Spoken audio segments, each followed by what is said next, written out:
If Wonder Woman provided a glimmer of hope that DC Comics movies might start looking, moving and sounding differently than before, Justice League plops us right back into Batman v Superman Dawn of Justice territory, albeit with a little more wit and humanity. But if you like your superhero battles in deep dark tunnels or under skies purple with alien soot, director Zack Snyder is back with yet another installment that looks the way Axe body spray smells. Not that there isn't a little more levity, and a touch more interesting character this time around, and whether or not those attributes can be credited to Joss Whedon's additional photography can be interpreted by those who will read this sequel like it's the Dead Sea Scrolls, but much too much of this team-up adventure is given over to ridiculous posing and posturing as our heroes battle a not very interesting villain over, you guessed it, the fate of the world itself. In the script credited to Chris Terrio, Argo, and Whedon, based on a story by Snyder and Terrio, the world is still reeling from the death of Superman at the end of BVS, and with new threats on the horizon, Bruce Wayne Ben Affleck feels called upon to assemble individuals who can pick up the Kryptonian's mantle.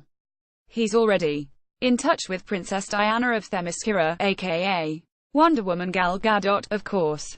Then there's troubled teen Barry Allen, Ezra Miller, who mainly uses his super-speed powers to work several jobs in the hopes of getting a lawyer for his wrongly imprisoned dad Billy Crudup. Bruce also tracks down troubled young adult Victor Stone Ray Fisher, a former college football player who was in a car accident and can now barely control the robot body featuring Kryptonian tech created for him by his widowed scientist father Silas Joe Morton.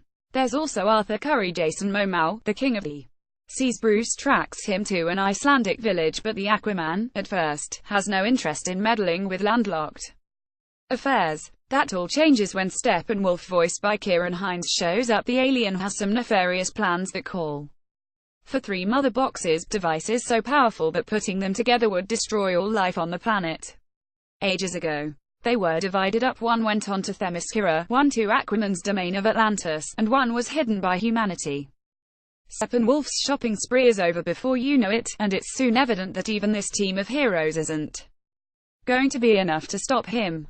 But hey, would one of those mother boxes have the power to bring Superman back to life? On the pages of DC Comics, the Justice League has seen countless permutations, from heroic to gritty to the self-aware and jokey. The latter, exemplified by Keith Giffen and J.M. DeMatteis's run from 19,861,992, might be my favorite version of the team, but I've enjoyed the print Justice League in a variety of flavors. What the movie version of this cohort of superheroes will eventually become is anyone's guess, but Snyder gives us far more setup than payoff. And when he does finally get everyone together for the big battle, he once again drowns the proceedings in murk. Neither cinematographer Fabian Wagner, Victor Frankenstein, nor the army of digital post-production artists lets enough light into these proceedings. The one note Snyder seems to have taken from Man of Steel was, maybe don't have superheroes destroy densely populated areas, so the climax takes place in a mostly abandoned, Chernobyl-like area of Russia. That gets bystanders out of the way, yes, but it also plops the action into a featureless arena. When Justice League comes to life the most is in the interaction of its players, more often than not when they're out of costume. Although any fan of the comics will be forgiven for feeling a little giddy at seeing these titans share the screen. Affleck and Gadot give genuine performances, and their scenes together have real weight, particularly when he grills her about why she spent the century after the events of Wonder Woman in hiding. Gadot also wins the film's Skickery sweepstakes early on, as Diana literally diffuses a hostage situation involving a gaggle of uniformed school girls straight out of Madeline, Diane Lane and Amy Adams. As the 2 most important people in Superman's life, also managed to carve out some moments of heartfelt humanity. We'll soon find out whether or not Momoa's undersea bro strutting can be endured for the length of a standalone Aquaman movie.